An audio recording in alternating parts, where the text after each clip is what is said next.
Alright YouTube, what's going on?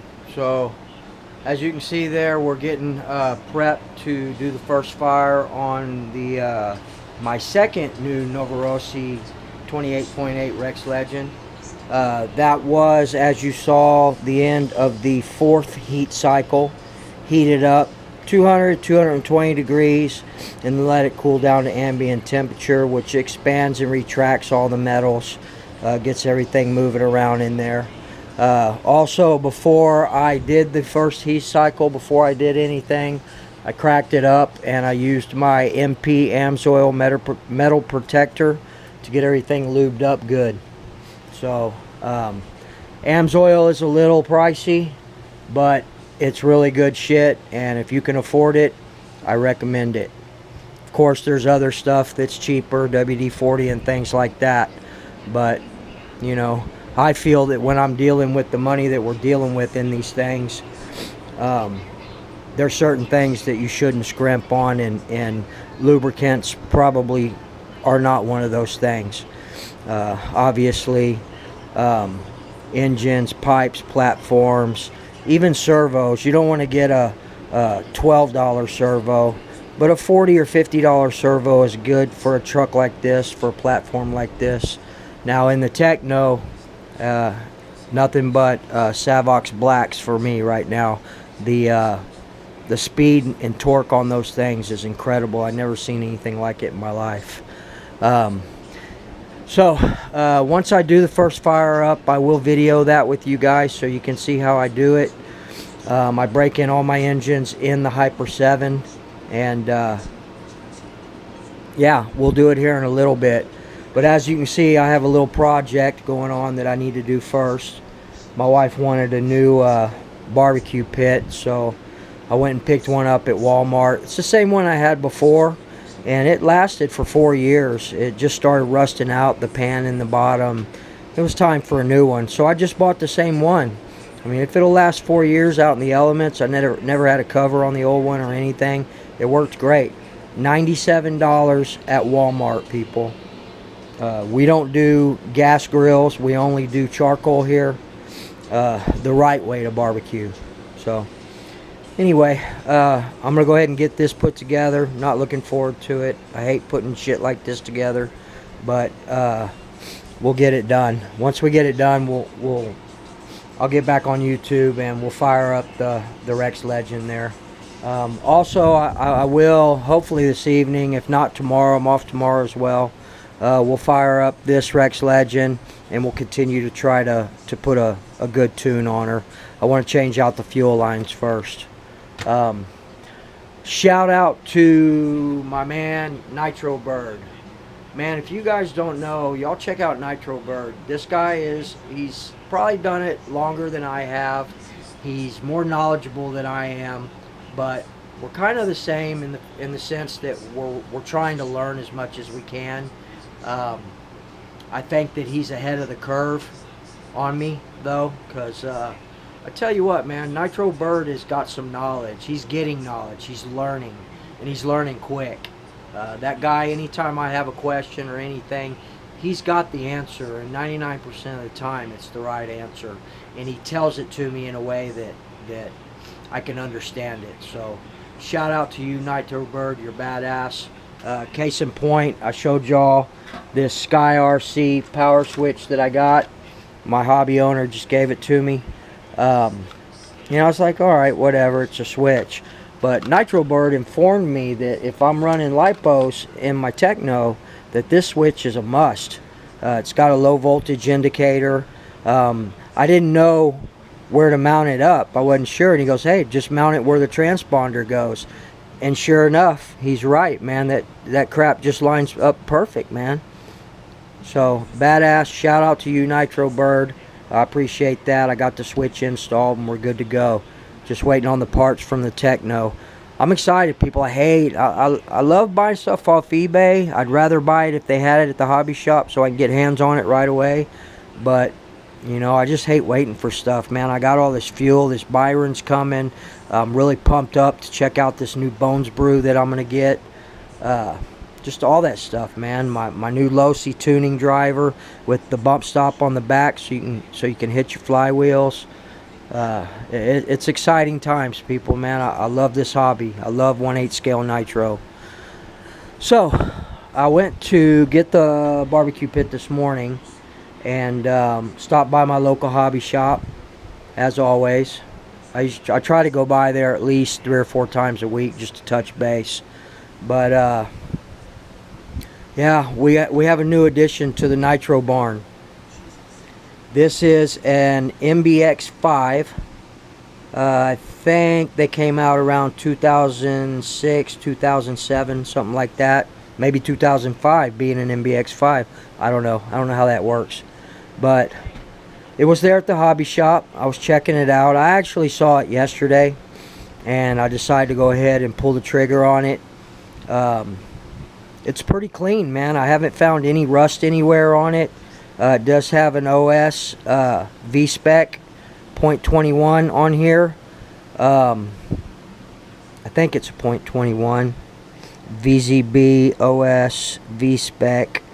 I haven't really looked at this vehicle that well. I just looked to see if there was no rust. I checked it out pretty good at the hobby shop.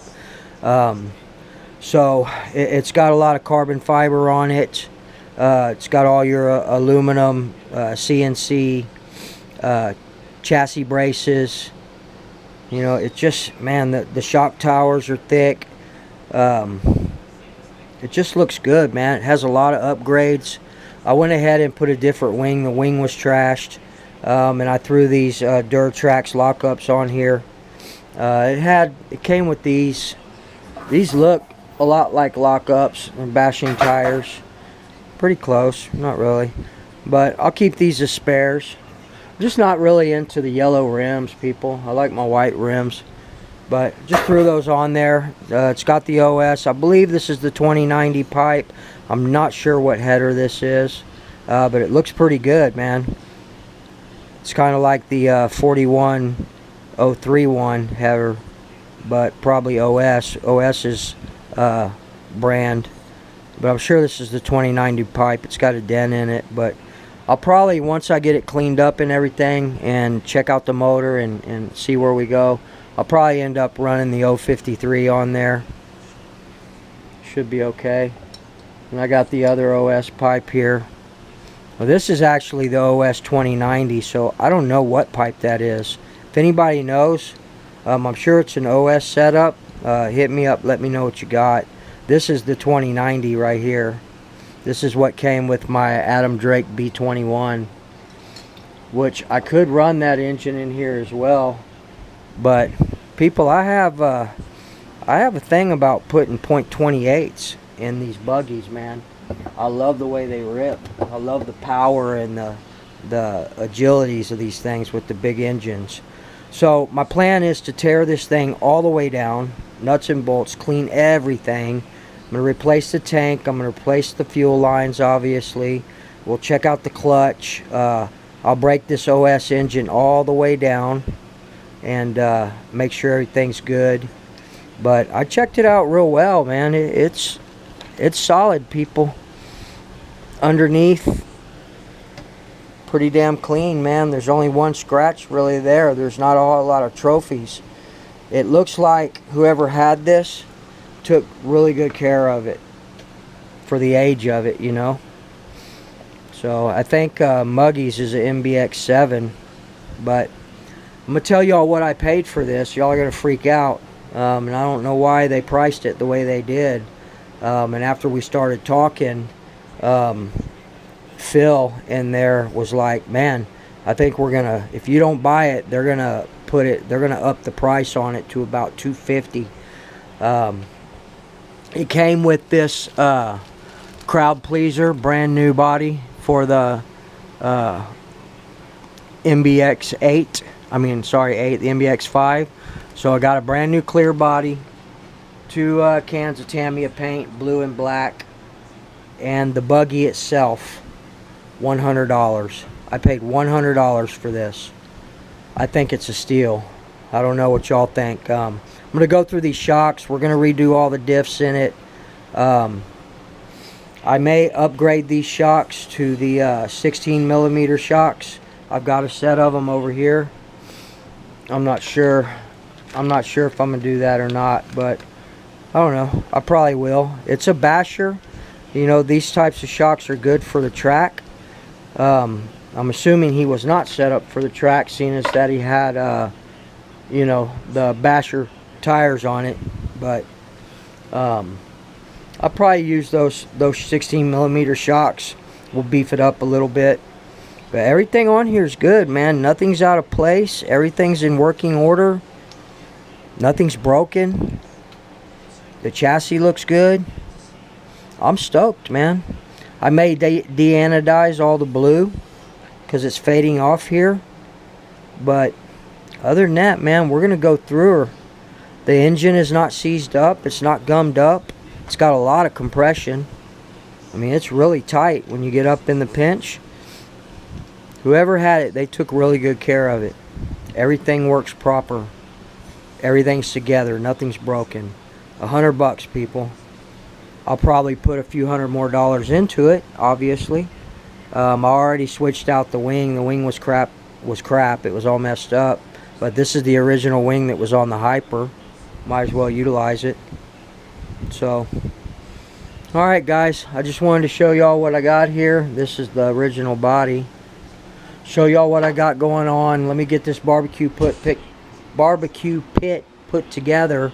Like I said, we've already done the 5 heat cycles on here. I mean the 4 heat cycles. We'll let her cool down. I'll build this pit and I'll jump back on YouTube and we'll fire this thing up together. I won't do all the tanks. I may pop back in around 6th or 7th tank just to show y'all how I start polishing the piston and sleeve, start giving it a little bit of throttle. But she looks good, man. I'm glad we're going to be doing this project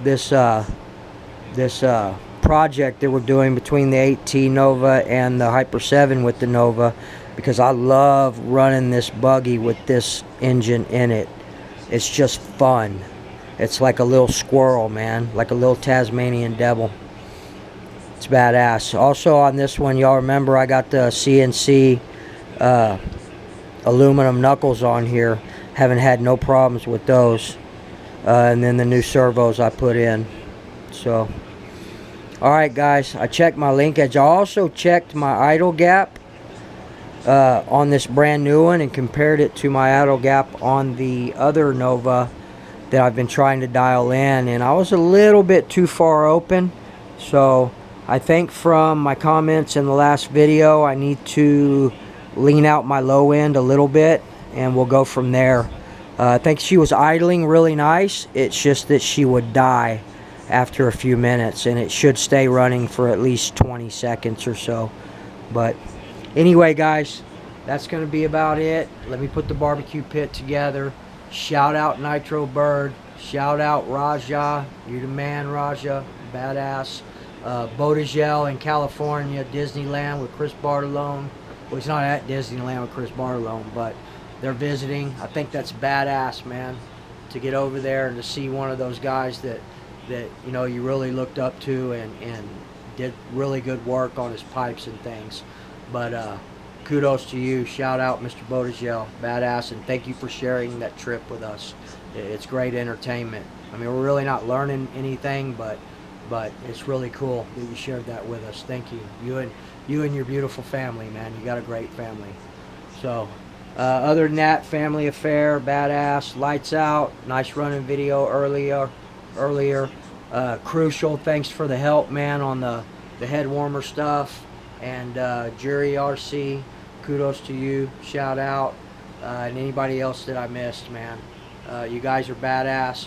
We'll see y'all in a little bit. Later.